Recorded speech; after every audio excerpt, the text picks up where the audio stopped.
राधावल्लभ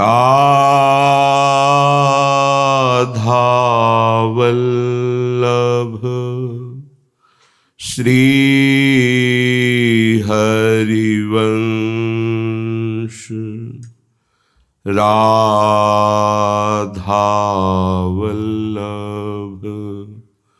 श्री हरिवंश।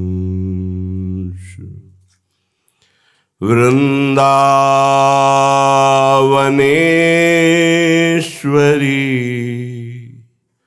तवैव पदारविन्दम्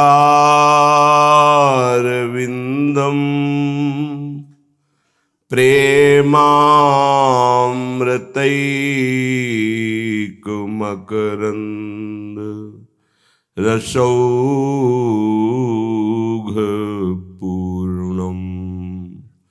हृद्यर्पितं मधुपतेः स्मरतापमुग्रम्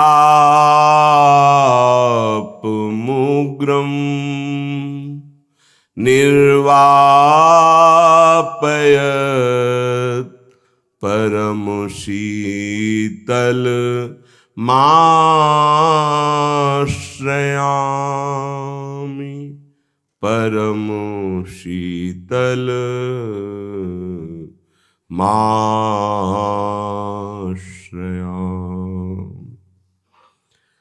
आजू की बानिक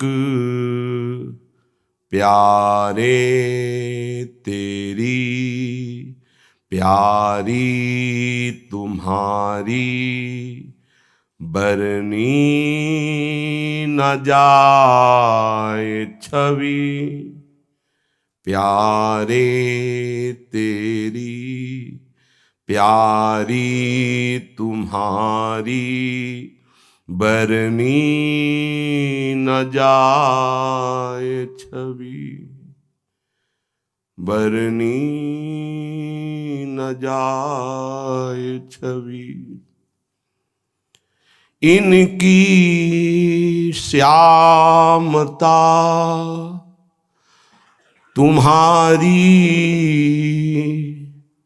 गौरता जैसे सित अशित बेनी रही भुवंगम ज्यों दबी प्यारे तेरी प्यारी तुम्हारी बरनी न जाए छवि। इनको पीतांबर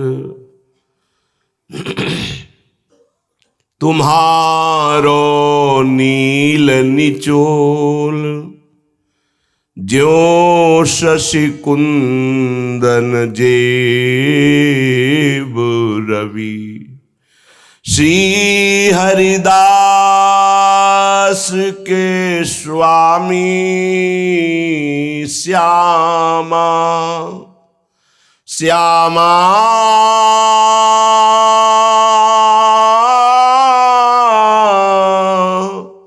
श्यामा श्यामा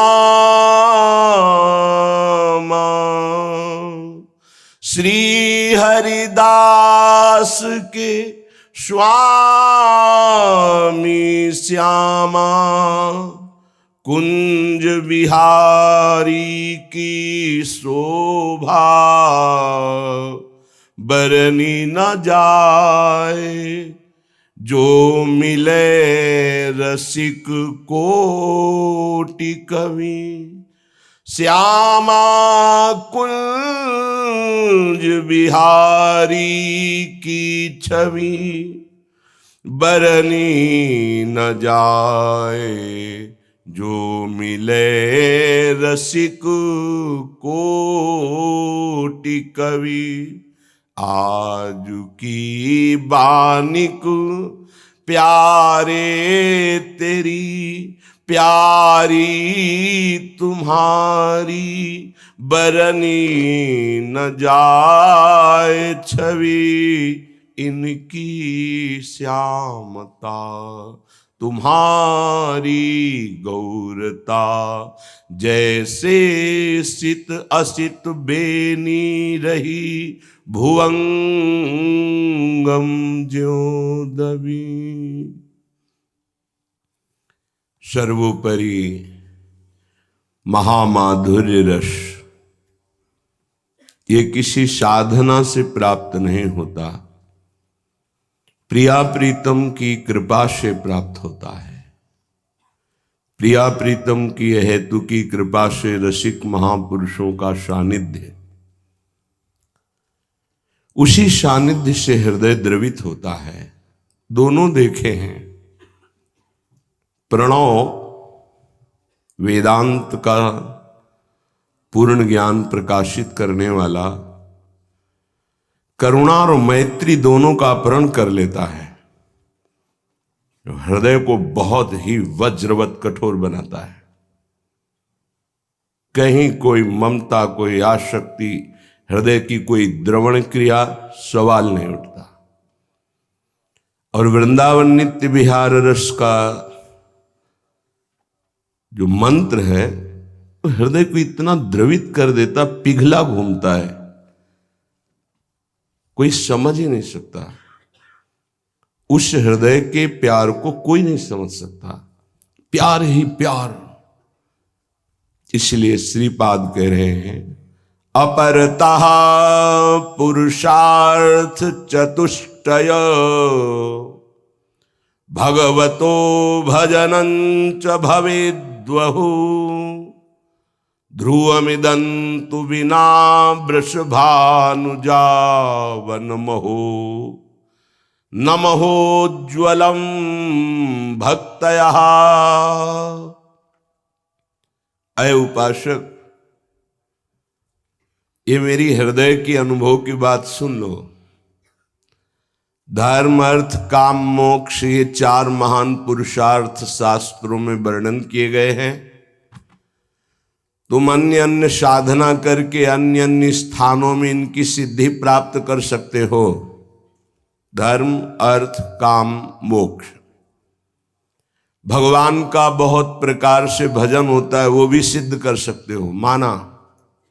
पर मेरा निश्चय सुन लीजिए कि श्री वृंदावन जो प्रियाजू का निज महल है, वृषभानुजा वनमहो नमहोज्ज्वलम भक्तयः, महाउज्ज्वल प्रेम, महामाधुर्य रस प्रेम, नित्य विहार भजन, ये बिना वृंदावन की कृपा के, बिना रसिकों के इसका परिचय भी नहीं प्राप्त हो सकता।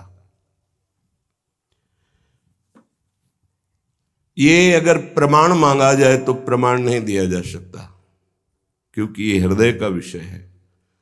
जहां प्रमाण वेद हैं, वहां भगवान के प्रेम मार्ग में ही उनका त्याग हो जाता है। वेदान्न संन्यस्ति सा केवलम अवच्छिन्न अनुरागम लभते, देवर्षि नारद जी।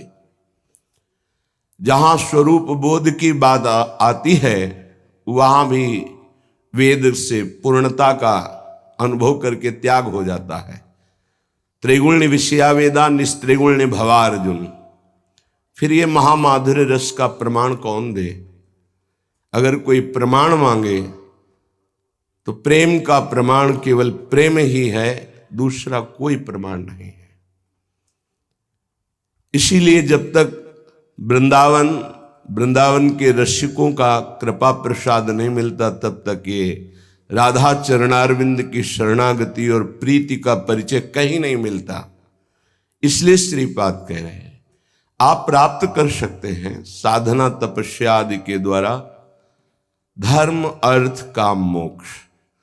आप विविध स्थानों में प्रभु की भजन वृत्ति धारण करके सिद्ध हो सकते हैं, लेकिन बिना वृंदावन और महारानी जी के चरण रज का सेवन करने वाले रसिकों का संग किए बिना ये महामाधुर्य रस का, महाप्रेम का परिचय नहीं प्राप्त हो सकता है।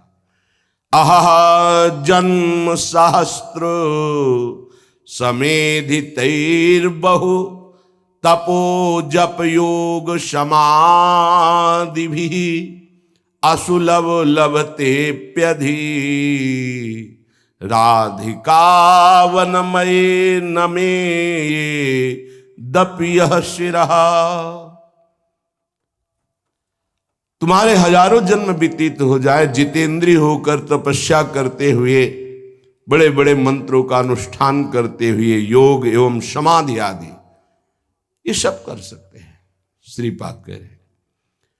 पर जिसकी प्राप्ति इन सब से नहीं हो सकती, वो महाप्रेम सिर्फ वृंदावन और वृंदावन के प्रेमी रसिकों के आगे सर झुकाने मात्र से प्राप्त हो जाता है। नमयेदपि यह सिरहा, जिसने अहंकार छोड़कर रसिकों के चरणों में सर झुका दिया, उनका आश्रय ले लिया, वृंदावन को बार बार नमन करके अपना प्राण बना लिया, प्राण वृंदावन, सर्वस्व वृंदावन, जीवन वृंदावन, उसको ये महामाधुर्य रस बिना प्रयास के परिचय में आ जाता है। ये अपने घर की बात हो जाती। जैसे घर की बात को समझने के लिए ज्यादा बुद्धि लगानी नहीं पड़ती, ऐसे वृंदावन प्रेम रस रसिकों के घर की बात हो जाती है। बहुत बड़े त्याग की इसमें आवश्यकता होती है। त्याग की स्मृति के भी त्याग की आवश्यकता होती है। नवनिवृत्त निकुंज में अद्भुत रास विलास रस की वर्षा करने वाली ये श्यामा श्याम की जोड़ी की प्रीति बिना प्रेमी जनों के तो प्राप्त ही नहीं हो सकती। ब्रजलीला में, रास में गोपी जनों के हृदय को चुराने वाले, गोपी जने के हृदय को प्रेम में करने वाले, गोपी जनों में अद्भुत आकर्षण प्रकट करने वाले प्रभु उन्हीं की परीक्षा लेते हैं, तब रास में प्रवेश देते हैं। ये ब्रज लीला का रास, ये तो एकांतिक नवनिवृत्त निकुंज में प्रिया प्रीतम की परिचर्या, श्रीअंग सेवा, आठों पहर उनके समीप, ये तो अत्यंत दुर्लभ बात है। जिस समय भगवान ने गोपी जनों का आवाहन किया बंशी से, इन्होंने ही बुलाया है, अपने लोगों को भी इन्होंने ही बुलाया है। आपकी किसी तप पुण्य या आपकी किसी विचार की वृत्ति नहीं जो आप वृंदावन में बैठे हैं, आपको हमारे प्रभु ने कृपा करके, अद्भुत कृपा करके ये सौभाग्य दिया है। प्रभु जो ही देखा कि गोपी जन सब हमारे समीप, रात्रि का समय है, किसी को कोई शुद्ध नहीं है, सबकी वृत्ति केवल कृष्णाकार, केवल श्री कृष्ण, अद्भुत। इसीलिए गोपी जनों की चरण रज की वंदना बड़े बड़े महापुरुष करते हैं। केवल कृष्णाकार, कहीं पूरे हृदय में कहीं कुछ नहीं। भगवान कहते हैं, स्वागतम वो महाभागा प्रियम किम करवाणि वह ब्रजस्या नामयम कच्चिद ब्रूतागमन कारणम। धन्य है तुम्हारे भाग्य, महाभाग्य। क्यों? क्योंकि तुमने सर्वस्व विस्मरण करके केवल मेरा स्मरण रखा। मेरे आवाहन करने मात्र से तुम देह भाव का विस्मरण करके, लोकवत संबंधों का त्याग करके मेरे समीप आ गई। तुम महाभाग्य। ऐसा किसी ऋषि का स्वागत नहीं किया प्रभु ने, कभी ऐसा किसी ब्रह्म ऋषि का स्वागत नहीं किया। भगवान कह रहे हैं, स्वागतम वो महाभागः। यही शब्द ब्राह्मण पत्नियों के लिए भी प्रयोग किया था। जो अपने पति और समस्त कुल बंधन को विध्वंस करके एकमात्र श्री कृष्ण अनुराग में भरकर थाल सजा के चल पड़ी। हे महाभाग्यवती गोपियों, महाभाग्य किनका? जिनके हृदय में श्री कृष्ण के सिवा और कोई चिंतन नहीं है, महाभाग्यशाली। और धन्य है जिनकी यात्रा प्रारंभ हो गई श्री कृष्ण मिलन की, और धन्य है जिनके सामने श्री कृष्ण विराजमान है। इसलिए महाभाग्यवती।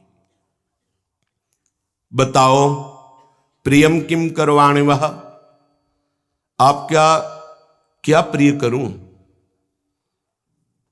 कुशल मंगल है ना? ब्रजस्या नामयम कच्चित ब्रूतागमन कारणम, आपके आने का कारण क्या है? रात्रि का समय है, इस समय सब आप एकत्रित हो गई हैं, कैसे भोले बन रहे हैं?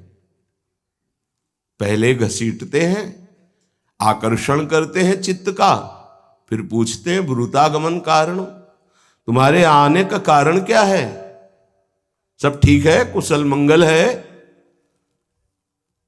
रजन्यशा घोर रूपा घोर शत्रु सेविता, ये रात्रि का समय है, बड़ा भयावना है, इसमें बड़े भयंकर भयंकर जंतु भी हैं, तुम क्यों आई हो? क्या कारण है? और आप ही महाराज निशम्य गीतम तदनंग वर्धनम ब्रजस्त्रियः कृष्ण गृहीत मानसाः आजग्मुरन्योन्यमलक्षितोद्यमाः स यत्र कांतो जवलोल कुंडलाः। ऐसा वंशी वादन करते हैं, अद्भुत प्रेमाकर्षण, सब गोपियों के हृदय के चित्त को चुरा लेते हैं, अद्भुत मिलन आकांक्षा प्रकट करते हैं। गोपियों के मन को अपने वश में कर लिया, कृष्ण गृहीत मानसाः, आकर्षित करके गोपी के मन को अपने अधीन कर लिया। निशम्य गीतम तदनंग वर्धनम, अनंग प्रेम को भी कहते हैं, अनंग काम को भी कहते हैं, यहां प्रेम है। अनंग प्रेम का वर्धन करने वाले वंशी का वादन किया और सब गोपियों के मन को चुरा लिया। अब उनके मन ही नहीं रहा तो भय, संकोच, कोई धैर्य, कोई कुल मर्यादा, ये तो सब मन में आती है। मन ही नहीं रहा, मन तो मनचोर प्रभु ने चुरा लिया। वंशी ध्वनि सुनकर विचित्र गति हो गई। साधना की थी कात्यायनी देवी की, श्री कृष्ण हमें प्रीतम रूप में प्राप्त हो। आज साधना सिद्ध हुई, किसी की कोई स्मृति नहीं। एक साथ मिलकर साधना की थी, उनकी भी स्मृति नहीं, चल पड़ी श्री कृष्ण की ओर। और वही पूछ रहे ब्रूतागमन कारणम। बड़ा आश्चर्य का विषय, आपने मन को आकर्षित किया, मन को चुराया, फिर आप ही पूछ रहे हैं ब्रूतागमन कारणम, तुम्हारे आने का कारण क्या है? रजन्येषा घोर रूपा घोर सत्य निषेविता प्रतियात ब्रजम नेह स्थेयम स्त्री भी सुमध्यमा। धर्म का उपदेश कर रहे हैं, बड़ा ध्यान देने योग्य विषय है। हम जब प्रेम मार्ग में आकर्षित किए गए तो अब हमारे चित्त में केवल प्रेम की ही प्रधानता होनी चाहिए। ना वेद सिद्धांत चलेगा और ना लोक सिद्धांत चलेगा। यहां वेद रसिकन की वाणी। देखो गोपीजन कितनी योग्य हैं, ये भगवान दर्शाने के लिए प्रश्न करते हैं। रात्रि का समय है, अर्थात स्त्री शरीर के लिए रात्रि में यात्रा करना निषेध है। तो रात्रि के समय में आप क्यों आई? दूसरा, बड़ा भयावना वन है, सिंह भालू चीता है सब यहां रहते हैं, बड़े बड़े भयानक हिंसक जीव यहां घूमते रहते हैं, तुम ऐसे कैसे आ गई? अच्छा, अभी तुरंत लौट जाओ, आदेश कर रहे हैं, तुरंत लौट जाओ। तभी श्रीपाद कह रहे हैं कि धर्म अर्थ काम मोक्ष की उपासना तो कर सकते हो, पर श्रृंगार रस, महामाधुर्य रस, ये तो वृंदावन रज की कृपा और रसिक की कृपा से ही इसका परिचय, इसकी उपासना और इसकी सिद्धि प्राप्त होती, किसी और से नहीं। चाहे योग कर लो, चाहे तप कर लो, समाधि, कुछ भी। तुम्हें यहां नहीं रुकना चाहिए एक क्षण। जाओ, प्रतियात ब्रजम नेह स्थेयम स्त्री भी सुमध्यमा। तुम्हारा स्त्री शरीर है, तुम अभी इसी क्षण वापस ब्रज में चली जाओ। उपदेश कर रहे हैं, बहुत ध्यान देने योग्य विषय है। मातरः पितरः पुत्रा भ्रातरः पतयश्च वः विचिन्वन्ति हृपश्यन्तो मा क्रीड्वं बंधु साध्वशम। तुम्हारे तो मां है ना, पिता है, ये इसका मतलब क्या है? वाह, आप पहले आकर्षित करते हो, फिर याद दिलाते हो कि तुम्हारी मां है, तुम्हारा धर्म है, तुम्हारे पिता है, तुम्हारे पति भी हैं, पुत्र भी हैं, भाई बंधु भी हैं। वो सब तुम्हें ना देखकर भय में हो जाएंगे और वो ढूंढेंगे। जाओ ना वापस। दृष्टम वनम कुष्मितम राकेश कररंजितम यमुना नील लीलैजत तरुपल्लव शोभितम। अच्छा, हो सकता है तुम वृंदावन की शोभा देखने आई हो। तुमने देखा कितने रंग बिरंगे सुंदर पुष्प हैं। ये कब बोलने लगे? जब प्रश्न किया कि तुम्हारे माता हैं, पिता हैं, पति हैं, पुत्र हैं, भाई बंधु हैं।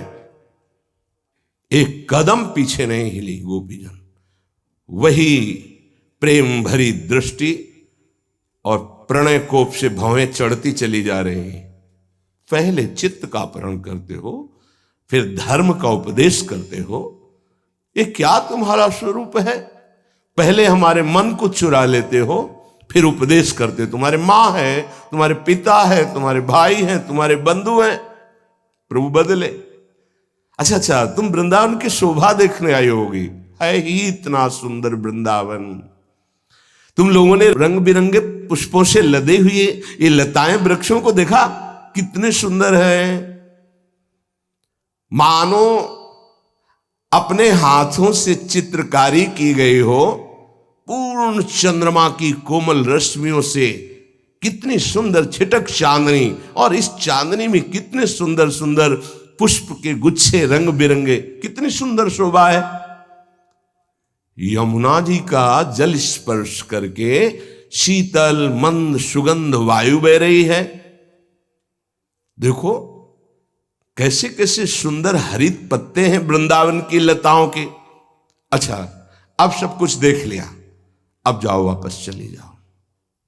तदयात्मा चिरम गोष्ठम शुश्रूषध्वं पतीन सती क्रंदन्ति वत्सा बालाश्च तान पाययत द्वेहत। देखो, अब देर मत करो, सब वापस चली जाओ। बहुत गूढ़ विषय है ये। जब कोई उपासक इनके द्वारा आकर्षित होकर इनकी तरफ चलता है, तो यही उसके जीवन में प्रश्नवाचक चिन्ह खड़ा कर देते हैं।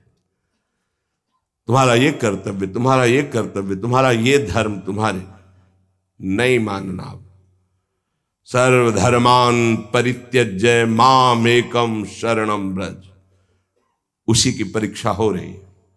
कुल धर्म, पातिव्रत धर्म, पारिवारिक धर्म, वेद धर्म, सबको स्वाहा। किसके लिए? श्री कृष्ण प्रेम के लिए।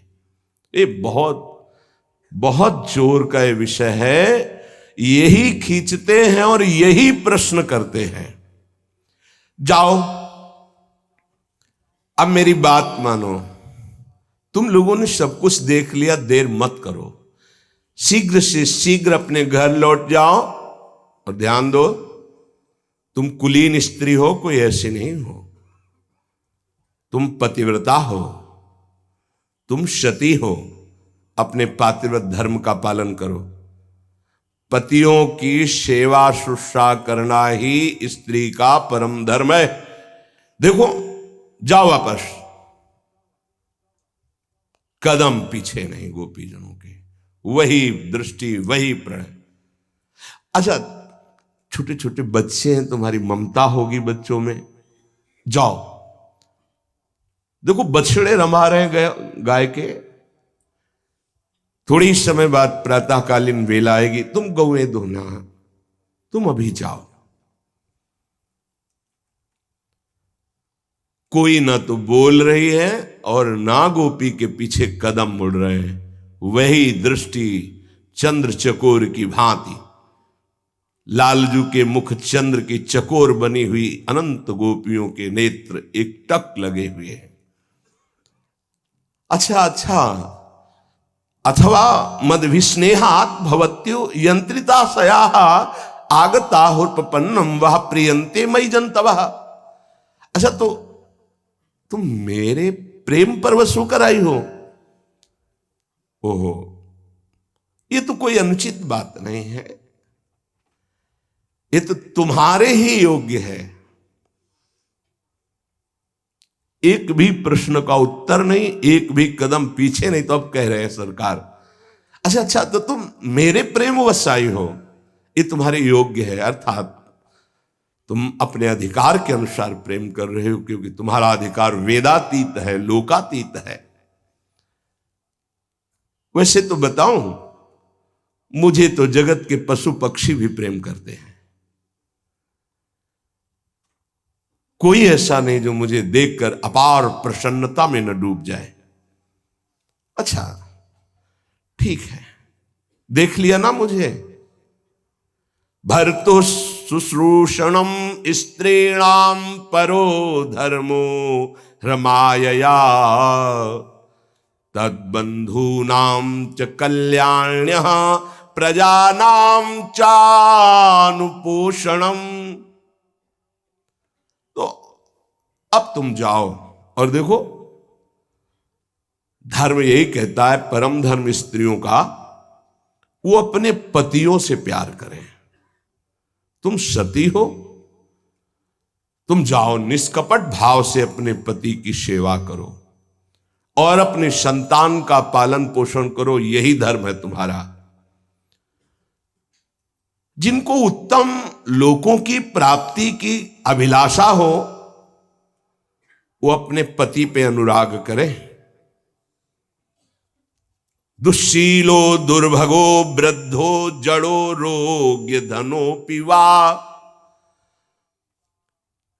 पति स्त्रीभिर्नहातव्यो लोकेप्सुभिर्पातकी।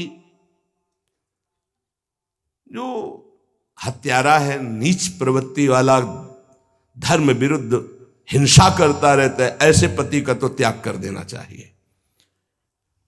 अन्यथा चाहे वो थोड़ा बुद्धिहीन हो, भाग्यहीन हो, वृद्ध हो, मूर्ख हो, रोगी हो, निर्धन हो, पर पति का त्याग नहीं करना चाहिए। तुम सती हो, अपने पतियों की सेवा में जाओ। कुलीन स्त्रियों को चाहिए कि वो दूसरे पुरुष की तरफ आंख उठा के न देखे, ये निंदनीय क्रिया है। इससे परलोक नष्ट हो जाता है और लोक में भी बड़ी निंदा और दुख होता है। ये कुकर्म है, ये तुच्छ है, क्षणिक है, वर्तमान में भी कष्ट और भविष्य में भी कष्ट। जो पर पुरुष की तरफ देखती है, या जो पुरुष धर्म विरुद्ध आचरण करता है, पातकी है, उसका त्याग कर दे। अन्यथा भगवत भाव से पति की सेवा में। मोक्षादि की कौन बात करे, जो ऐसे व्यभिचार प्रवृत्ति की होती है, रो नरक मिलता है। पति वंचक पर पति रति करई, रो नरक कल्प शत परई। देखो, भय धर्म, कुल रीति, वेद रीति, सबका उपदेश सरकार कर रहे हैं। हाँ, जैसे मेरे से प्रेम करने की बात है ना, तो मेरे समीप आने की जरूरत नहीं। श्रवणात् दर्शनात् ध्यानान् मयि भावोनुकीर्तनात् न तथा सन्निकर्षेण प्रतियात ततो गृहान्। श्रवणाद, मेरी चर्चा सुनो, प्रेम हो जाएगा। मेरे गुणों का श्रवण करने से, मेरे श्री विग्रह के दर्शन से, मेरे नाम का कीर्तन करने से, मेरा ध्यान करने से जैसे प्रेम की प्राप्ति होती है, वैसे प्रेम की प्राप्ति मेरे समीप रहने से नहीं होती। इसलिए तुम लोगों से निवेदन है कि आप अभी इसी क्षण अपने अपने घरों को वापस हो जाएं। भगवान का आदेश नहीं माना जाता है। ये आदेश नहीं, गुरुजनों का, भगवान का सर्वस्व समर्पित उपासक कभी आज्ञा उल्लंघन नहीं करता, पर कुछ आज्ञाएं हैं जिनको नहीं माना जाता। उनकी सेवा, उनकी दूरी, ये नहीं माना जाता। उसमें फिर नहीं, आज के बाद कभी आना मत, चलो बाहर निकलो, भाग जाओ, कभी नहीं मानना है। यहीं बैठे हैं, हम कहां जाएं, आपके सिवा कोई है नहीं। आपको वहां डिस्टर्ब हो तो वहां नहीं बैठेंगे, हम गेट में बैठ जाएंगे, हमारा कोई नहीं आपके सिवा। जाओ, ये धर्म कहता है, वेद कहता है, अपने अपने घर में जाओ, भाई बंधुओं की सेवा करो, पतियों की, पुत्रों की। अगर ऐसा नहीं, नरक मिलेगा। भय, प्रलोभन, रंगीले छबीले रसमयी बातों का धर्म में उपदेश कर रहे, पर जो प्रेमी रसिक होते हैं वो समझते हैं उनके हार्द को, हृदय को। भगवान श्री कृष्ण एक एक शब्द सत्य बोलते हैं। सच्चिदानंद है ना, कभी एक भी शब्द मिथ्या नहीं। शास्त्र उन्हीं से तो निकले हैं। गोपियां खिन्न और उदास हो गई, क्यों? अपरिभाषण है। क्या सत्य अपरिभाषण होता है? यहां सत्य नहीं, यहां प्रीति का राज्य है। तुम सत्य धर्म उपदेश उनको करो जिनको धर्म अर्थ काम मोक्ष की चाह हो, लेकिन जो आपसे प्रेम करते हैं उनके हृदय को समझो। वो हृदय को समझाने के लिए हम सबको कि हमारी गोपी जनों की कितनी ऊंची स्थिति है, भगवान ने ऐसा धर्म युक्त आदेश किया। अब तो सबकी आशा टूट गई कि हठीले हैं, जो बोलते हैं वैसा ही करते हैं, इनके ऊपर किसी का बस तो है नहीं। जब इन्होंने कह दिया आप जाओ, तो इसका मतलब ही हमें स्वीकार नहीं करेंगे। अथाह अपार शोक समुद्र प्रकट हो गया सबके हृदय में, क्योंकि किसी को न धर्म चाहिए, न अर्थ चाहिए, न काम चाहिए, न मोक्ष चाहिए। ये तो सब प्रेमी जन है। इतना शोक बढ़ा कि उनके अधर सूखने लगे, गर्म सांस चलने लगी, सबकी ग्रीवा झुक गई,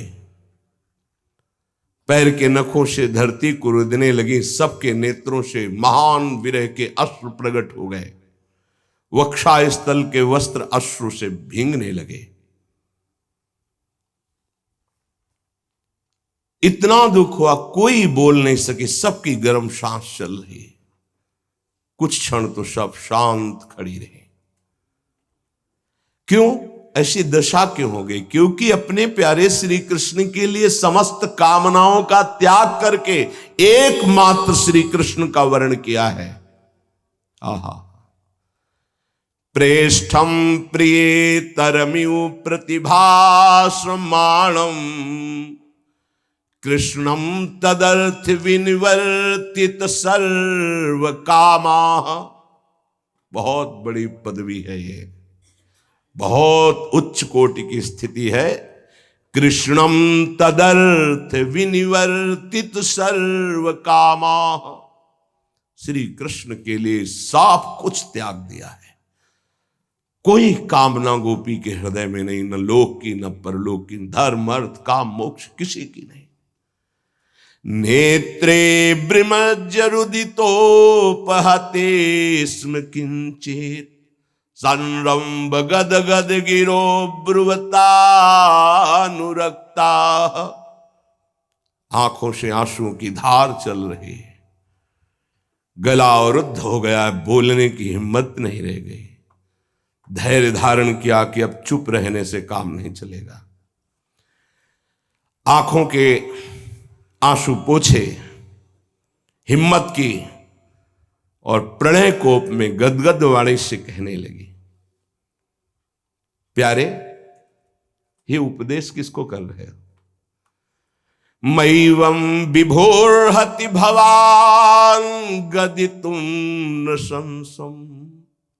आगे की जो बात है वो गोपीजन ही बोल सकती है। संत्यज्य सर्व विषयास्तव पाद मूला।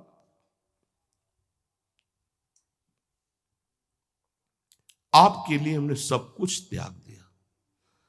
सर्व विषयांस, लोक परलोक सब, कुल रीति वेद रीति सब। मैवम विभोर्हति भवान गदितुम न संसम। ऐसा थोड़ी कि तुम्हें हमें बताना पड़ेगा, तुम हमारे हृदयों में बैठे हो और जानते हो हमारे हृदय की स्थिति, क्योंकि तुम घट घट व्यापी हो। तुम ऐसा बोल रहे हो, वापस चली जाओ। और हमारे है क्या आपके सिवा, कहां जाऊं वापस? क्यों? संत्यज्य सर्व विषयास्तव पादमूलात्। आपके चरणों में तो हमने सब कुछ न्यौछावर कर दिया है। हमारे तो सब कुछ आपके चरणार बिंद है। हां, तुम स्वतंत्र हो, हठीले हो, किसी का बस नहीं आपके ऊपर। हमारा भी बस नहीं। फिर भी भक्ता भजस्व दुर्वग्रह मात्यजास्म देवो यथादि पुरुषो भजते मुमुक्षुम। वैसे ही आपका करुणामय स्वरूप है, जैसे भगवान श्री हरि नारायण का, जैसे वो अपने शरणागत भक्तों को कितना प्यार करते हैं, वैसे ही आप हम सब गोपीजनों को स्वीकार कीजिए।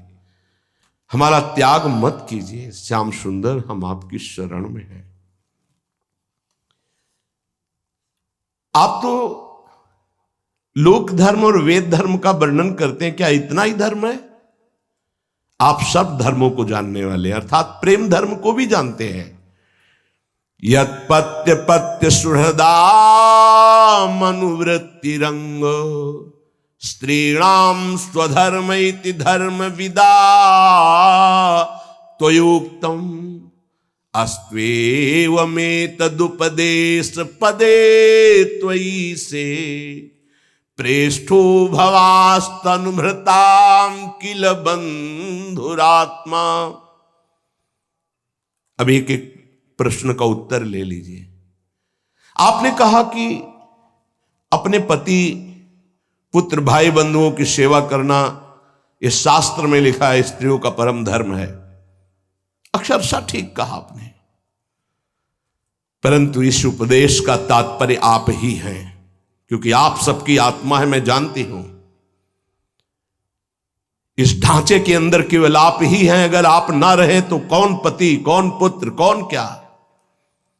इस उपदेश के अनुसार हमें तुम्हारी ही आसक्ति करनी, तुम्हारी ही सेवा करनी, क्योंकि तुम ही सबकी आत्मा हो। समस्त उपदेशों का चरम लक्ष्य आप हो। और मैं ये जानती हूं त्वयि से, तुम केवल नंद नंदन नहीं हो, अखिल कोटि ब्रह्मांडों के ईश हो, भगवान हो। तुम ही समस्त शरीरधारियों के सुहृद हो, प्रीतम हो, आत्मा हो। तो आपके उपदेश के अनुसार आपकी ही आराधना करनी चाहिए।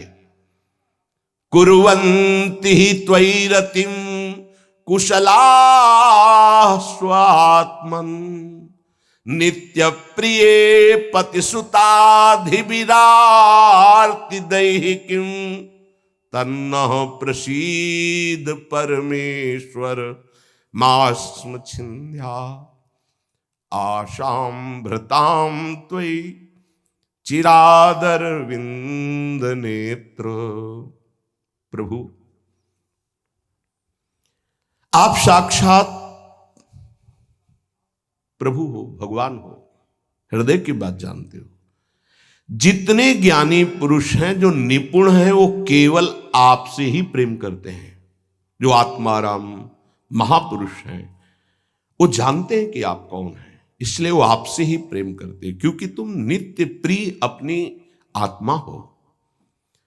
ये अनित्य दुख संबंधों को आप हमारे सामने रख रहे हो। ये पति, ये पुत्र, ये भाई, ये बंधु, ये अमुक, ये माता, ये पिता, इन अनित्य संबंधों को नित्य संबंध के आगे आप इनको रख रहे हो।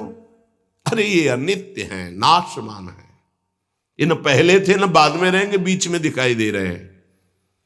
हमारा न पति से प्रयोजन है, न पुत्र से प्रयोजन है, न माता पिता से प्रयोजन है।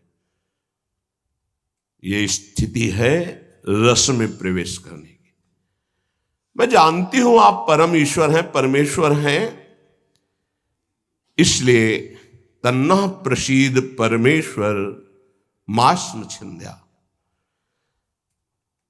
मैं आपकी हूं, मेरी आशा का छेदन मत करना, क्योंकि इसी आशा से मेरे प्राण जीवित हैं। आसाम भृताम त्वयि चिराद अरविंद नेत्र। हे अरविंद नयन, कमल नयन, यदि आपने आशा काट दी तो हम जीवित नहीं रह पाएंगे। हम आशा से जीवित हैं कि आप मिलेंगे, आप हमारे हैं, आप परमेश्वर हैं, पक्का मुझे पता है। आप हमारी इस आशा को मत काट देना, नहीं तो हमारा जीवन ही एक आशा है। अगर आशा ही चली गई तो हमारा जीवन नहीं रहेगा। कमल नयन, चिरकाल से हमने इस आशा लता का पोषण किया है। हमारी अभिलाषा, ये हमारी आशा है आपसे मिलन की, इसका छेदन मत करना। आप कहते हो कि वापस चले जाओ, किसके लिए? है कौन हमारा? चलो, बाहर ही नहीं, अंदर आ जाओ। तो जब शरीर कोई कार्य करता है, चलना फिरना, हिलना डोलना, तो मन और ज्ञानेंद्रियों के आदेश पर कर्मेंद्रियां करती हैं। और ये तो आपने चुरा लिया। जब नहीं चुराया था तब हम आपका गुणगान करते थे, सुख पूर्वक गृह कार्य करती थी। चित्तम सुखेन भवतापहृतम गृहेषु यन्निर्विशत्युत करावपि गृह कृत्ये पादौ पदम न चलतस तव पादमूलात् यामह कथम ब्रजमथो करवाम किं वा। मनमोहन, हमारे मन को मोहित कर लिया है। और मोहना, तुम्हारे अंदर तो मोह है नहीं, क्योंकि मोहन हो, और मोहन हो तो हमारे मन को मोहित कर लिया। अब हमारा काम धंधा सब नहीं हो पाएगा, क्योंकि ये सब मन से होता है। मन और ज्ञानेंद्रियों, कर्मेंद्रियों को बर्ताव में लगाती हैं। आपने तो मन चुरा लिया, मुखिया मन चला गया, तो ज्ञानेंद्रियां क्या कर पाएंगी, फिर कर्मेंद्रियां क्या कर पाएंगी। आप सोचो, मेरे हाथ कोई कार्य करे, मेरे पैर ब्रज में वापस चले जाए, ऐसा नहीं हो सकता। आपने मन चुरा लिया। चित्तम सुखेन भवताप हृतम, आपने अपहरण कर लिया मेरे चित्त का, मेरे मन का। अब जाकर कैसे कदम उधर बढ़े, कैसे हाथ क्रिया में लगे? तुमने चित्त लूट लिया। अच्छा, इसमें तुम्हें कोई मेहनत नहीं करनी पड़ी, तुम हो ही ऐसे। परम सौंदर्य समुद्र हो, सुख स्वरूप हो, परमात्म तत्व हो, हमारे मन को घसीट लिया, चुरा लिया। तुम्हें कोई मेहनत तो उठानी नहीं पड़ी, परंतु तुमको ये पता भी होना चाहिए कि जिसका तुम मन चुरा लेते हो उसकी गति कैसी होती है, उसकी दशा क्या होती है। तुम्हें पता है क्या हृदय की स्थिति गोपी जनों की है। अब हमारी गति, हमारी मति, सब कुछ तुमने चुरा लिया। धन्य है वो जीवन जिसकी गति मति श्री कृष्ण हो गए हैं। ये हमारे पैर अब तुम्हारे से दूर नहीं चल सकते। ब्रज में जाए कैसे, अब एक कदम नहीं हट सकते। यदि वहां पहुंचा भी दिए जाए तो ये करेंगे क्या, क्योंकि मन तो आपने चुरा लिया है। जीवन दान दो गोपीजन, अब जीवन दान दो।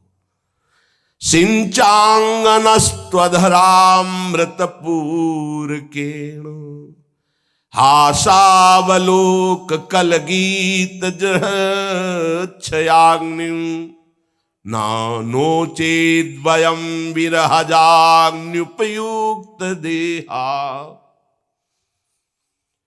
ध्यानेन याम पदयोः पदवीं सखेते। प्राणवल्लभ, हमारे प्राणों के स्वामी आप हैं। कहीं आपने ऐसा कर दिया कि मुझे हटा दिया तो ये प्राण नहीं रहेंगे। आपके सामने अभी इसी क्षण ये सब राख के ढेर में बदल जाएगा पूरा शरीर। क्या अद्भुत स्थिति है गोपीजनों की। ये तुम्हारी मंद मंद मुस्कान, ये प्रेम भरी चितवन, ये मनोमोहक बंसीनाद, क्यों? यदि स्वीकार नहीं करना था तो क्यों ऐसा किया, क्यों आकर्षित किया? बंसी से मन चुरा लिया, मंद मंद मुस्कान से चित्त चुरा लिया। अब मैं किसी काम की नहीं रही। हमारा हृदय आग से युक्त हो गया है, विरहाग्नि, प्रेमाग्नि। धधक रही आग तुम्हें दिखाई दे रही है। अगर इस आग को शांत करना चाहते हैं तो हमें जीवन दान दो, कृपा करो, अधरामृत का दान दो। नहीं तो हम सब गोपीजन, ये केवल गोपीजन ही कह सकते हैं कि आपके लिए सर्वस्व त्याग किया, मेरा त्रिभुवन में आपके सिवा कोई नहीं। अगर आपके मुख से अब ना निकला तो अगला जो वचन है उसे सुन लो। तुम देख पाओ या ना देख पाओ, मेरे हृदय में जो आग पैदा हो चुकी प्रेमाग्नि, ना कहते ही सब गोपियों के शरीर राख में मिलेंगे तुम्हें, अभी सबके राख हो जाएंगे। ओहो, नोचेद वयम विरहा जग्न्युपयुक्त देहा। ये विरहाग्नि अभी भस्म कर देगी हम सबको। तुम्हारे सामने अभी सब हम राख का ढेर हो जाएंगे। क्या समझते हो? मंद मंद मुस्कान, तिरछी चितवन, बंसी वादन से हमारे मन चित्त को अपहरण करके प्रेमाग्नि पैदा कर दियो। अब कहते हो धर्म सिखा रहे हो कि जाओ, परम धर्म का स्वरूप यही कि आपसे प्रीति हो जाए। और पक्का जहां हमने आपका ध्यान करते हुए शरीर छोड़ा तो हम आपको ही प्राप्त होंगे। ये श्रुतियां कहती हैं, ये वेद कहता है, ये शास्त्र ऐसा कहते हैं। आपका मत है कि अंतिम समय जो मेरा ध्यान करता है मेरे को प्राप्त होता है। फिर तुम नहीं रोक पाओगे। अभी आपके सामने ही अपने शरीर को भस्म करूंगी और आपके ध्यान में युक्त होकर के आपको प्राप्त हो जाऊं। विराग्नि में ऐसी ताकत है कि एक क्षण में शरीर भस्म हो जाए। प्यारे कमल नयन, आप वृंदावन वासियों के प्राण हो, जीवन हो, प्यारे हो। और ये ऊपर ऊपर की बातें कह रहे हो, हमें पता है तुम हमें बहुत प्यार करते हो, ये पक्की बात है। हर भक्त को पता होता है जब वो प्रतिकूलता का खेल खेलते हैं कि करो खेलो खेलो। तुम समझते हो कि ऐसी प्रतिकूलता देने से हमारे प्यार में कमी आ जाएगी। नहीं नहीं, आपकी इन सब लीलाओं से हमारा प्यार और बढ़ेगा, रुकेगा नहीं। क्योंकि प्यार का स्वभाव ही होता है प्रतिक्षण वर्धमानम। हमें भी पता है कि आप हमें बहुत प्रेम करते हैं। यरहम बुजाक्ष तव पाद तलम रमाया दत्तक्षणम क्वचिदरण्य जन प्रियस्य। प्रभु, आप वनवासियों के प्राण धन हो, हम वृंदावन वासियों के आप ही धन हो, आप ही जीवन हो, आप ही प्यारे हो, और आप भी हमें बहुत प्यार करते हैं, हमें पता है। ये तुम्हारे जो चरणारविंद हैं, ये स्वयं महालक्ष्मी जी इनकी आराधना करती हैं, चापती रहती हैं। किन्हीं बड़े भाग्यशाली भक्तों को कभी कभी ऐसा अवसर मिलता है, इन चरणों का दर्शन, इन चरणों का स्पर्श, और हमें तो इनका सानिध्य, स्पर्श सब कुछ प्राप्त हुआ है।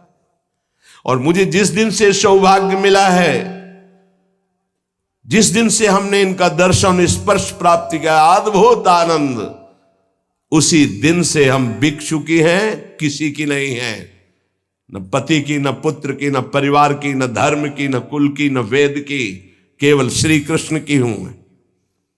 एक क्षण भी मैं किसी को स्वीकार न करने में असमर्थ हो चुकी हूं। पति पुत्र आदिकों की सेवा, ये सब बातें तो उनको उपदेश करो जिसे धर्म अर्थ और काम मोक्ष चाहिए, नहीं। हमारे स्वामी हो आप। अरे जिन लक्ष्मी जी का कृपा कटाक्ष प्राप्त करने के लिए बड़े बड़े तपस्या करते रहते हैं, आराधना करते रहते हैं, उन लक्ष्मी जी की तरफ आप देखते भी नहीं हैं, और वो आपके चरणों को सहलाती रहती है। आपके वक्षा स्थल में बिना किसी प्रतिद्वंदिता के स्थान प्राप्त कर लिए हैं। हाँ, तुलसी जी को जब चरणों में चढ़ी देखती हैं तो थोड़ा सा जलन होती लक्ष्मी जी को कि इन चरणों पर तो मेरा अधिकार है, और उनके अंदर एक नवीन अभिलाषा चरण सेवा की ओर जागृत हो जाती है।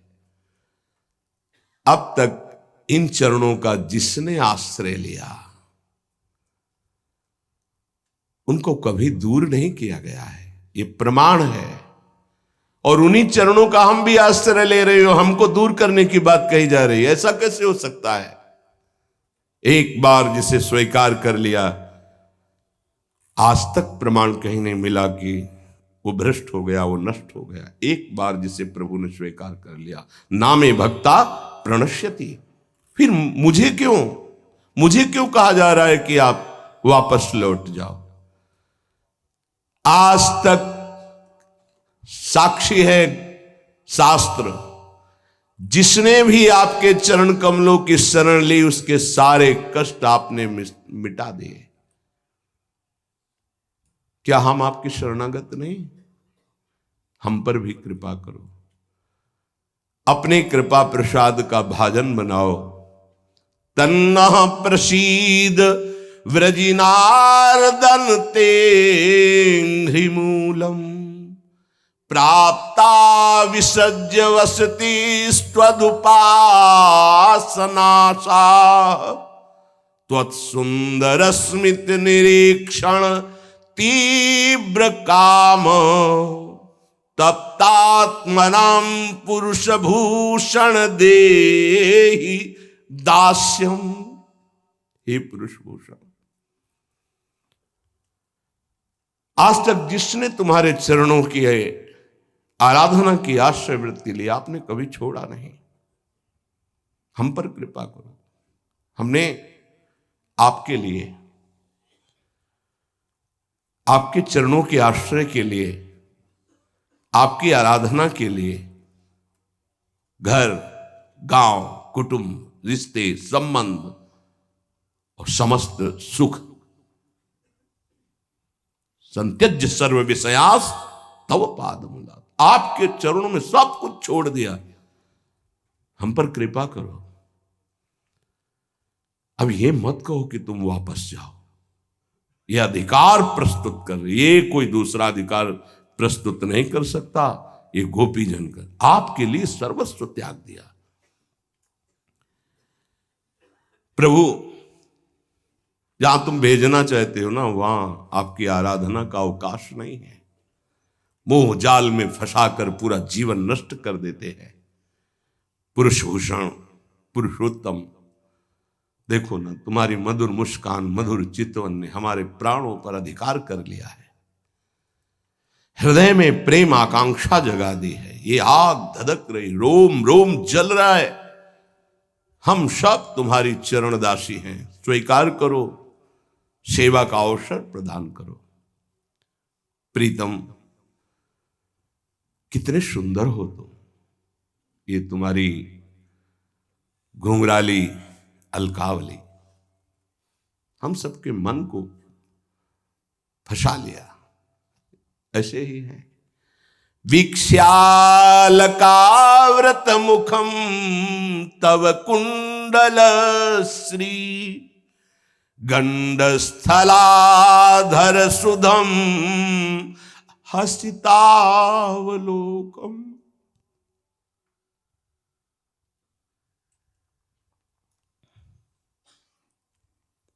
आपके ऐसे घुंघराले केस, उसमें मुख की अद्भुत शोभा, और वो भी बांके बिहारी है, बांकी तिरछी चितवन, मधुर मधुर मुस्कान, कौन जीवित बच सकता है।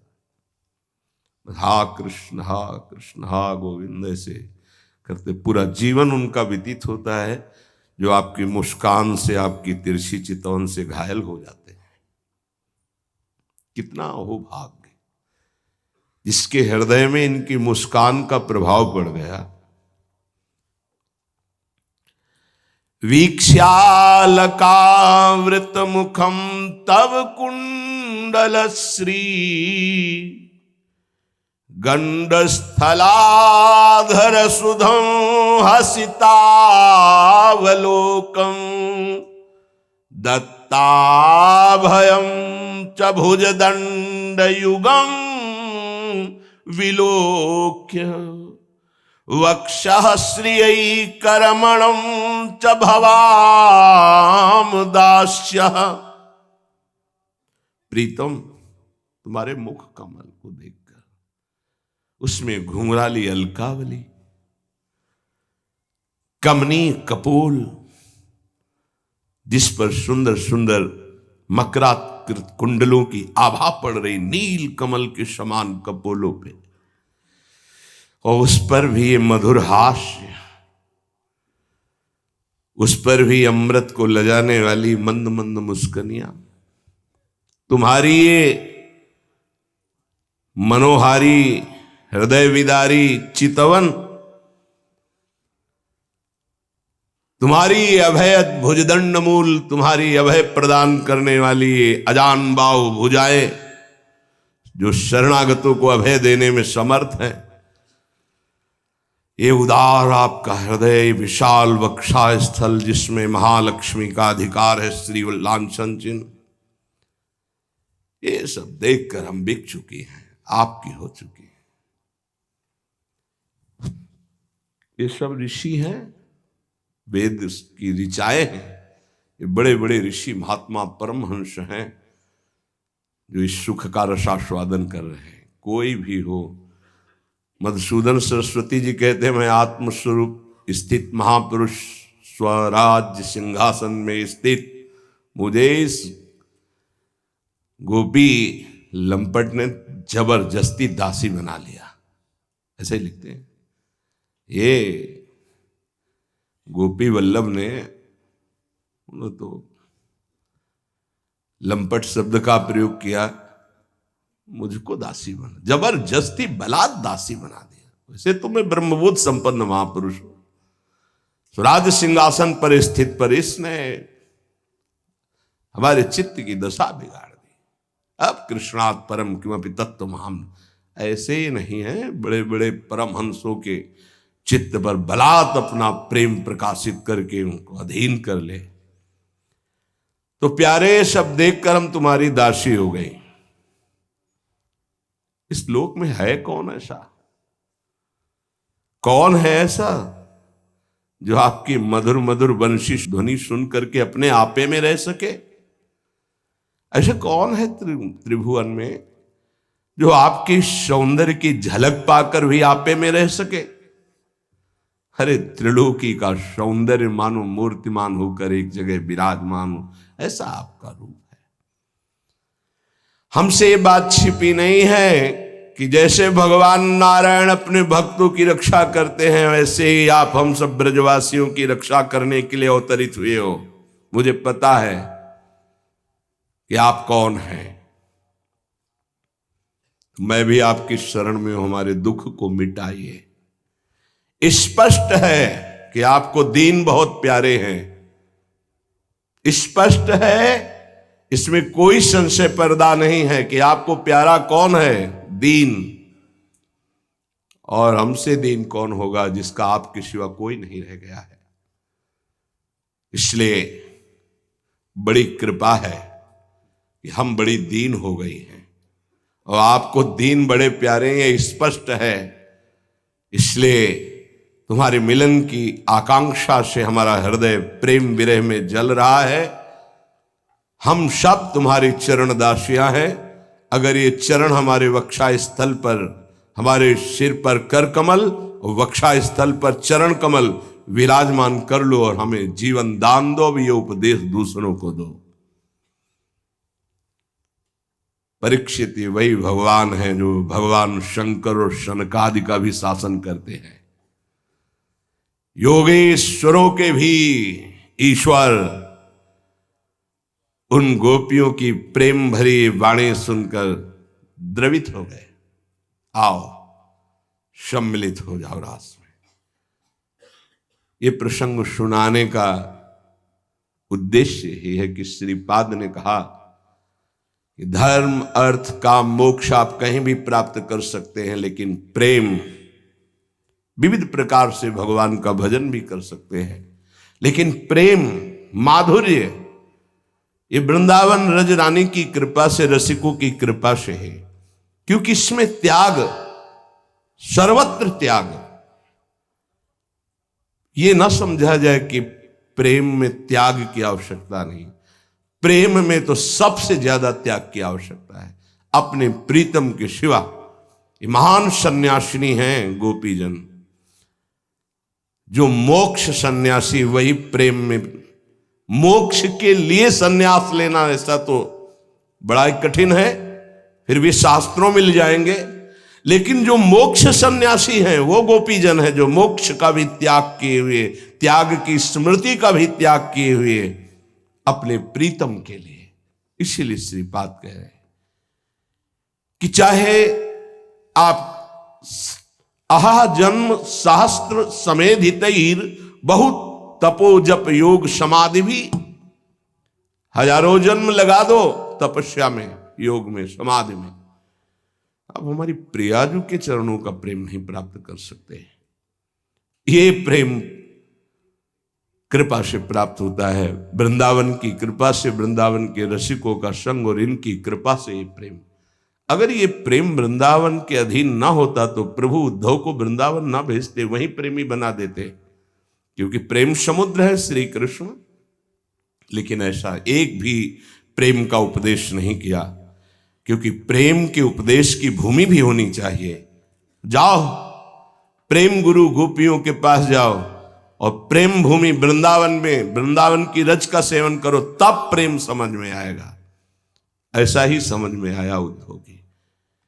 तभी श्रीपाद आहा जन्म सहस्त्र समेधित बहुत तपो जप योग समाधि भी, हजारों जन्म कर लो, प्रियालाल का प्रेम प्राप्त होने वाला नहीं। अगर वो प्राप्त होता है तो अशुलभ लभते प्यधि, जो अशुलभ है अन्य साधनों से, वो यहां लभते भी, यहां मिल जाएगा। राधिका वनमय, ये वृंदावन धाम श्री जी का निज महल है। इसका आश्रय, इसका दर्शन, इसका वास आपको रसिकों का संग दिलाएगा, प्रेमी जनों का, प्रेमी जनों के संग से प्राप्त होता। जो प्रतिपल वृंदावन का आश्रय लिए हैं, चिंतन करते हैं, नमन करते हैं, उनको वृंदावन अपने प्रेमियों का संग, प्रेमियों के संग से प्रेम। रे मन रसिकन संग बिन रंच ना उपजय प्रेम। ये प्रेम मोक्ष सुख भी बहुत पीछे छूट जाता है, ऐसा महासुख प्रदान करता है। किंचन मात्र किसी संबंध का महत्व हृदय में न रहे, इसलिए महाप्रभु कह रहे दूधा दपास्त स्वजनान, जिनको हम स्वजन मानते हैं उनकी धर्म की शिक्षा प्रभु दे रहे। गोपीजन कह रहे नहीं, इस शिक्षा का फल आप है, आप ही सबकी आत्मा है, इसका परिणाम आप है। आप अब हमें पीछे मत भेजिए। अब हमारे अंदर ये पीछे की बात समझ में आने वाली नहीं, धर्म की। धर्म का परिणाम आपसे प्रेम है।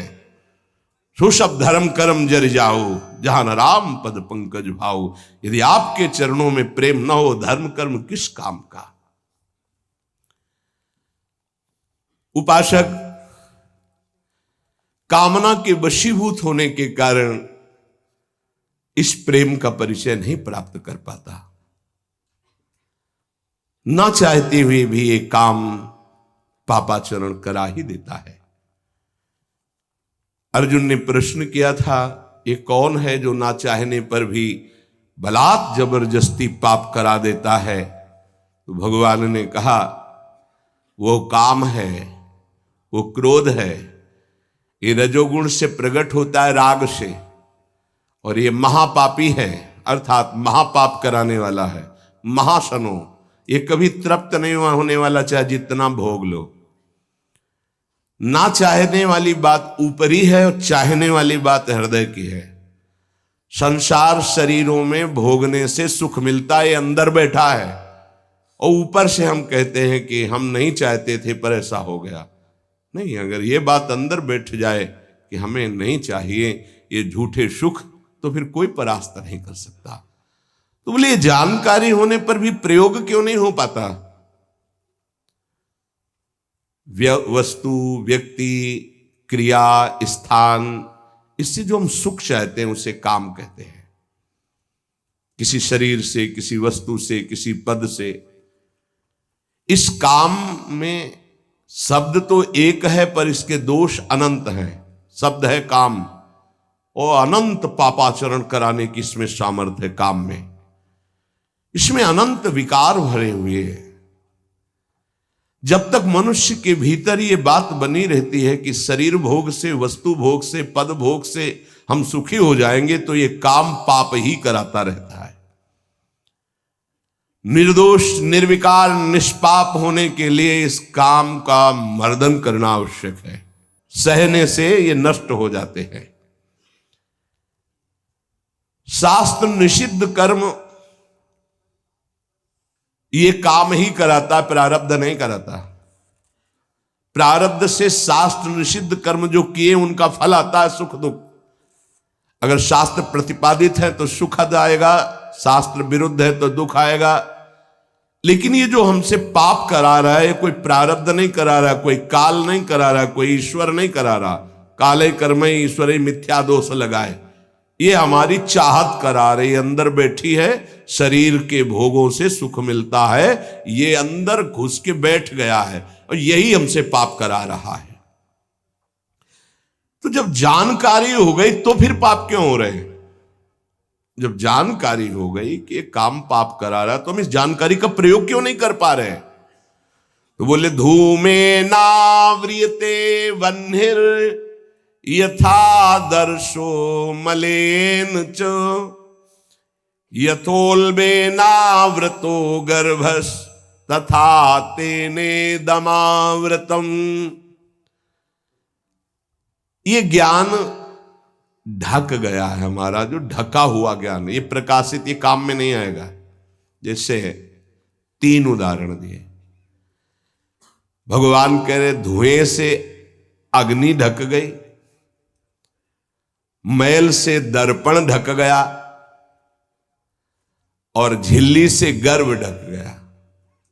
अब झिल्ली के अंदर बच्चा है कि बच्ची पता नहीं चलेगा। दर्पण है, हम काले हैं कि गोरे हैं पता नहीं चलेगा, क्योंकि मैल से। धुआं होने के कारण पता नहीं चलेगा कि अग्नि है, पर बहुत जल्दी उसमें अग्नि प्रकाशित की जा सकती। फूंक मारो, अग्नि पैदा हो जाएगी। भगवान ने 3 उदाहरण दिए। उपासक में ये 3 तरह से ज्ञान ढक जाता है, तब काम अपना प्रभाव दिखाता है। 3 इसकी स्थितियां हैं। जैसे धुएं से अग्नि ढकी रहती है, ऐसे ही काम विवेक को, ज्ञान को ढक देता है। बुद्धि में निर्णय निकल रहा है कि ये तो गलत है, नहीं करना चाहिए। सात्विक, राजसिक, तामसिक, ये बुद्धि की तीन प्रवृत्तियां हैं, तीन गुणों के अनुसार।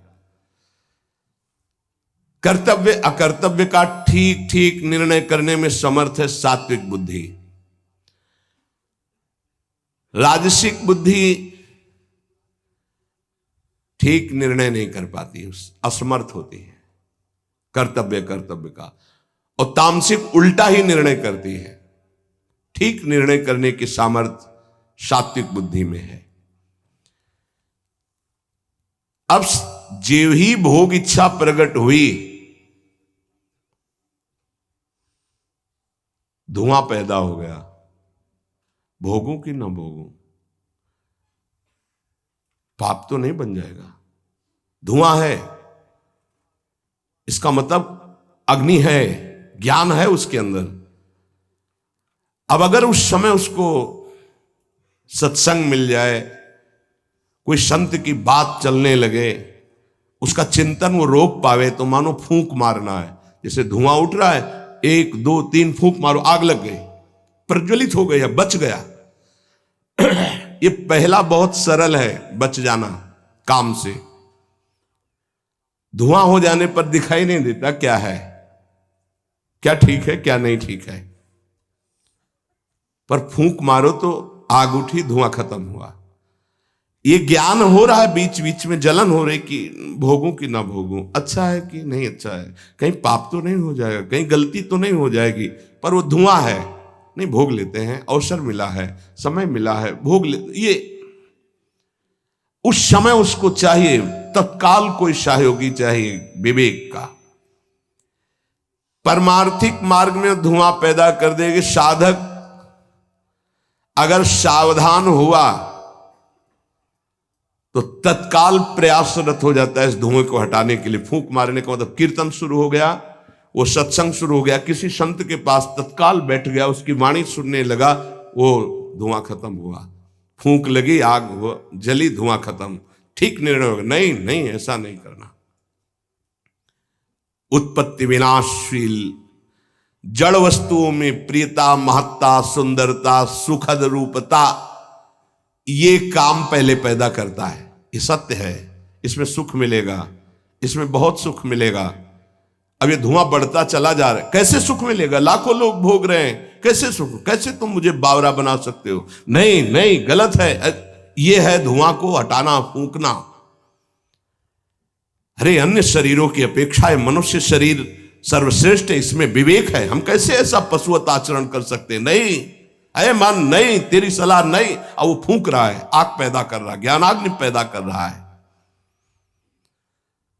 पर बहुत प्रवीण साधक नहीं, उससे प्रवीण मन है, वो सुख को सुख मानकर भोगने की लालसा प्रबल होने के कारण वो धुआं नहीं हटा पा रहा, वो उसी में और राग कर रहा है। प्रथम अवस्था में हटा लिया तो हटा लिया, नहीं दूसरी अवस्था में बहुत ही भयानक स्थिति हो जाएगी। ये अवस्था बदलने में देर नहीं लगती, कहने में देर लगी। दूसरी अवस्था हो जाती है दर्पण में ढका हुआ मैल। उसमें तो फूंक केवल मारनी थी कि आग प्रज्वलित हो गई, क्योंकि तैयार एकदम ज्ञान है, पर धुआं जैसा ढक गया, काम ने ढक दिया। जब दूसरी स्थिति आई उसी उपासक की कि इसका प्रायश्चित भी तो हो सकता है, अब वो मल लग गया। जैसे दर्पण में गाढ़ा मल पोत दिया जाए तो बिल्कुल दिखाई नहीं देगा कि हमारा रूप कैसा है।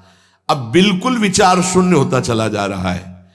यथा दर्शो मलेन च, जैसे मैल से ढक जाने पर शीशा, दर्पण, वो दिखना एकदम बंद हो गया। उसमें तो दिख रहा था, धुआं है, आग है, मतलब विवेक काम कर रहा था। थोड़ा फूंकने की जरूरत थी, ज्ञान के प्रज्वलित करने की जरूरत थी, पर वो उधर ना की तरफ वृत्ति ना ला करके हां की तरफ वृत्ति ले आया तो दूसरी सीन पैदा हो गई स्थिति।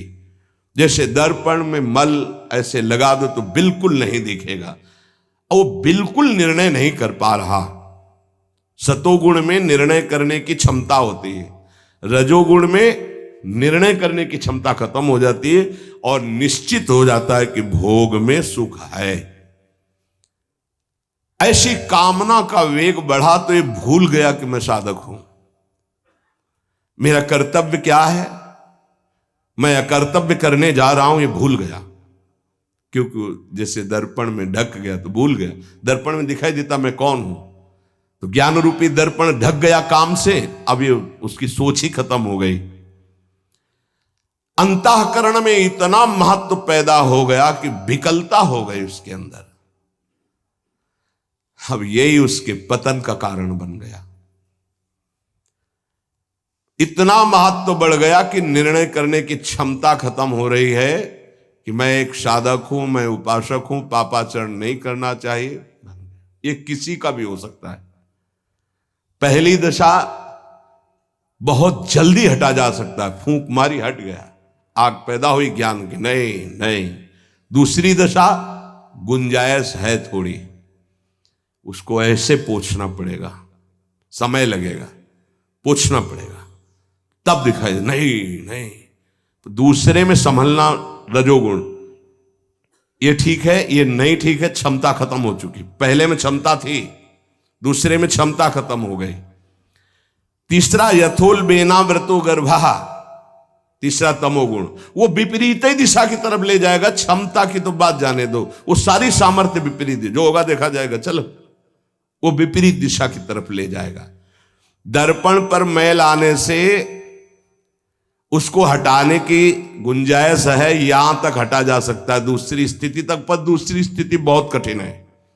हटने की स्थिति अब खत्म हो चुकी, लगभग पर हटा जा सकता है, लेकिन तीसरी में तो हटा ही नहीं जा सकता। जैसे झिल्ली से ढके गर्भ का ये पता ही नहीं है कि बच्चा है कि बच्ची है, ऐसे तृतीय अवस्था में ये पता ही नहीं रहता मैं गलत कर रहा हूं या गलत करने जा रहा हूं, विवेक ही काम नहीं करता, वो उसे सुख और अपना जीवन मान लेता है। अगर उस कामना में बाधा पड़ी तो तमोगुण की वृत्ति बढ़ जाती है और क्रोध पैदा हो जाता है। क्रोध जब अपना स्वरूप धारण करता है तो हिंसा पैदा कर देता है, सम्मोह पैदा कर देता है। सम्मोह स्मृति का नाश किया और बुद्धि भ्रष्ट हुई, नष्ट हो गया साधक। ये सर्वनाश करने वाला काम। सम्मोह माने मूढ़ता, घोर मूढ़ता, कुछ निर्णय करने की सामर्थ्य नहीं रह गई। पशुवत, एकदम पशु। अब उसमें जब वाणी खुलेगी तो झूठ, आचरण होंगे तो कपट, व्यवहार होगा तो बेईमानी, कर्म होगा तो अन्याय और पाप, गुस्सा आएगी तो अत्याचार, हिंसा, इसके सिवा और कुछ नहीं। अपना रजिस्टर कभी पढ़ के देखो, अपने रजिस्टर को तो देखोगे नहीं कि अपने जीवन के रजिस्टर में हमने क्या क्या आचरण किए हैं, ये सबको देखना चाहिए। ये बात समझने की है, थोड़ा कड़वाहट जरूर है कि हम सब तत्काल भगवान को दोष देने लगते हैं, लेकिन भगवान चीख चीख के वर्णन कर रहे हैं, ऐसा मत करो इसका परिणाम ये है, ऐसा करो इसका परिणाम ये है। तो जो कह रहे हैं करो वो तो हम कर नहीं रहे, जो कह रहे हैं नहीं करो वो हम कर रहे हैं, तो उसका जब परिणाम आता है तो हम भगवान को कोसते हैं। बंबूल बोओगे तो उसमें दाग छुहारा नहीं लगेंगे, कांटे ही लगेंगे। पापाचरण करोगे तो उसका परिणाम दुख ही आएगा। पुण्य करोगे तो सांसारिक सुख मिलेगा, भजन करोगे तो पाप पुण्य दोनों से ऊपर उठकर भगवदानंद को प्राप्त होगे। कामना में तदाकार ना होने पावे तब तक बचा जा सकता है। जहां तैयारी बनी सुख भोग की और राजी हो आपने दस्तखत कर दिए, अब आपको भगवान ही बचा सकते हैं, दूसरा कोई नहीं। उस समय भगवान ही कोई ऐसी लीला कर दे तो बच सकते हो, अन्यथा नहीं बच सकते। तदाकार होना साधक का सर्वनाश हो जाना है, काम में तदाकार होना। 1 2 4 बार अगर आप ऐसी अवहेलना करेंगे तो आपका साथ देगा आपका हृदय और जलेगा, धिक्कार करेगा, बार बार कहेगा गलत है, कान पकड़ेगा, अब की बात नहीं। आगे बढ़ गए, ज्यादा मलिन हृदय हो गया तो आनंदित हर्षित होने लगेगा, आज ये भोगा कल वो भोगूंगा, और वो पापाचरण में हर्षित होकर आगे बढ़ जाता है। ये बहुत बुरी स्थिति होती है। जब तक साधक का हृदय धिक्कार देता है तब तक तो निकलने के चांस रहते हैं कि गलती को गलती मानता है और बार बार कहता है अब नहीं करूंगा। वो विवश होकर गलती हो रही पर वो कह रहा नहीं करो, ये निकल जाएगा, आज नहीं तो कल निकल जाएगा। लेकिन जो राजी हो गया है, जिसने इस महान पाप को अवगुण को गुण मान लिया है, निकलने की संभावना नहीं है, क्योंकि तदाकार होकर उसी में लग गया है। तथा तेने दमावृतम, कामना और इसकी ये 3 अवस्थाएं हृदय में आती हैं। जो साधक ये जानता है, सुनकर के ये मानता है कि कामना में भोगों में सुख नहीं है, भगवान कह रहे हैं, संत कह रहे हैं, शास्त्र कह रहे हैं, कामना का त्याग करने से ही शांति और सुख मिलेगा। त्यागात् शान्तिरन्तरम्। कामना आते ही फूंक मार दो तो धुआं नहीं बढ़ पाएगा और दूसरी दशा नहीं आ पाएगी, दूसरी स्थिति काम पैदा नहीं कर पाएगा, वो दर्पण में मैल, तीसरी में तो सवाल ही नहीं उठता कि बच जाओ। परमार्थ का रुचि रखने वाला साधक कामना को पहचानना सीखे और जहां काम अंदर आवे तत्काल उसको नष्ट करना सीखे। नष्ट करने का उपाय है नाम कीर्तन, भगवत गुणगानवाद, सत्संग, श्रवण। किसी संत के समीप तत्काल बैठ जाओ, किसी साधक के समीप, और चर्चा करने लगो, काम की नहीं, भगवत चर्चा। ये भी बताने की जरूरत नहीं कि मेरी स्थिति गड़बड़ है, थोड़ा मुझे, कुछ नहीं, उसकी चर्चा नहीं। अगर ऐसा बोले तो उसकी सत्ता दृढ़ होगी। शांत, थोड़ा मन विक्षेप में आया, ऐसा लगा कि आपसे वार्ता करें तो थोड़ी देर आप सुनाइए, गोपी गीत सुनाइए, आप चतुराशी जी का थोड़ा कुछ, आप कुछ प्रभु के विषय में कोई सिद्धांत की चर्चा, सत्संग लगा दीजिए, सत्संग सुनने लगिए, एकांत से हट जाइए, बाहर मैदान में आ जाइए। तो किसी भी तरह से आपको उस समय बदलना है, चिंतन बदलना है। भगवान ने काम की 3 अवस्थाओं का वर्णन किया। ये वर्णन करना केवल आपको पहचान बताने के लिए है। कामना शब्द बोलने में देर लगती, बढ़ने में देर नहीं लगती। इतनी तीव्रता से वो प्रथम से दूसरी, दूसरी से तीसरी, और वो क्रिया में उतार देगा। इसीलिए हानि हरिवंश के नाम अंतर पड़े, लाभ हरिवंश उच्चरत वाणी।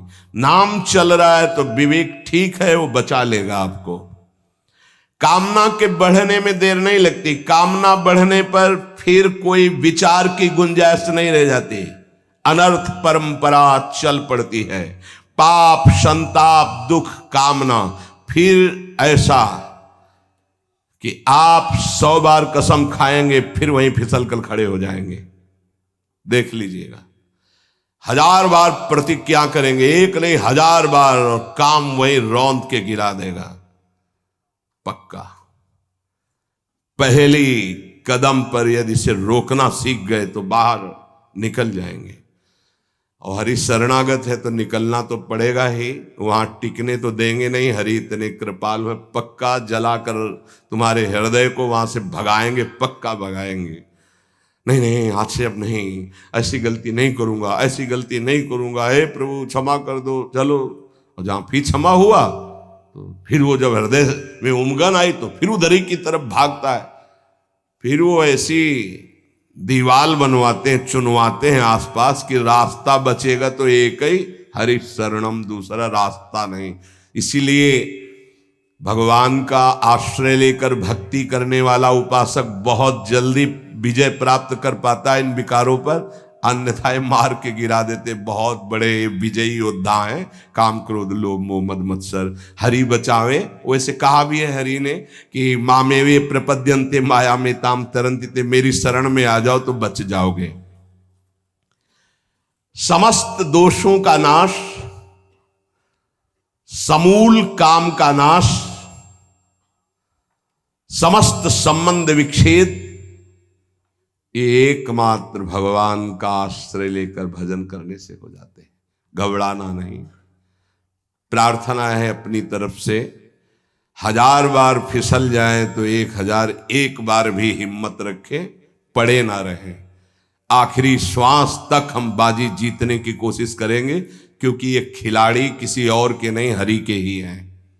ये काम क्रोध लोभ मोह मद मत्सर्य किसी और की सामर्थ्य से सामर्थ्यवान नहीं, मेरे स्वामी की ही सामर्थ्य से सामर्थ्यवान है। जिस दिन हमारा अहम धूल धूसरित हो जाएगा तो 1000 के बाद भी हम उन पर विजय प्राप्त कर लेंगे। इसलिए किसी भी स्थिति में कोई भी उपासक निराश तो होवे ना। प्रशंसनीय वो है जो इस समय विकार से लड़ रहा है, हर विकार को रौंद रहा है और अपने हृदय की मलिनता को सामने रख रहा है। कौन है हृदय की मलिनता को रखता है? प्रशंसनीय वो है इस समय जो अपने जीवन को संभाल ले। भगवान की असीम कृपा है उन उपासकों पर जो यौवन अवस्था को पवित्र करके चला रहे। सातरति सातरति सा लोकांतारति। आप प्रभु के लिए इतनी जलन सह रहे ना, वो बहुत कृपाल है, वो देख रहे, एक एक सेकंड का हिसाब होगा। आप लोग ऐसा ना समझे कि आप जो कष्ट सह रहे हैं, आप जो जल रहे हैं, आप जो बेगों को सह रहे हैं, तो इसका कोई परिणाम नहीं। भगवान बिक जाएंगे, ध्यान रखना। वो देख रहे हैं, उनके लिए तुम सह रहे हो, उनके लिए सह रहे हो। समस्त विषयों का आक्रमण साधकों के हृदय में होता है। वो क्या जाने विषयी पुरुष, जो मनाया सो खा लिया, जो मनाया देख लिया, जो मनाया भोग लिया, जो मनाया सूंघ लिया। चलो एक साइड में आके देखो, तब तुम्हें पता चलेगा। इसलिए हमारी प्रार्थना मानना, कभी भी किसी भी स्थिति में उदास निराश और कदम पीछे मत हटाना। आखिरी श्वास तक योद्धा दुश्मन को परास्त करके विजय श्री की आशा रखता है। और हमारी आशा इसलिए पूरी होगी कि हमारे साथ प्रियालाल है। नागरी दासी जन्म जितायो, बलिहारी बलिहारी। ये क्या जाने, ये तो जरा सा छींक दोगे तो तैयार हो जाएंगे हो हल्ला मचाने में। ये साधना जानते हैं क्या? ये चढ़ाई चढ़े हैं क्या?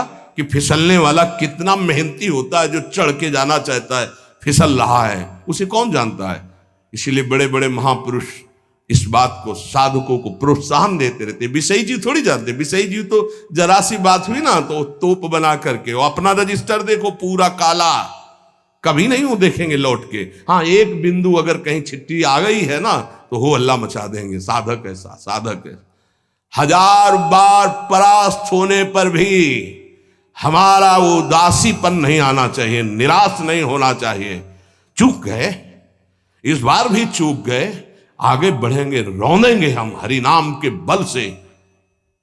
हरसि हरि नाम जपत जय। निराशा नहीं आनी चाहिए अंतिम श्वास तक, क्योंकि युद्ध किसी साधारण से नहीं हो रहा। भगवान की शक्ति से संपन्न ये षड विकार हैं, कोई छोटे मोटे।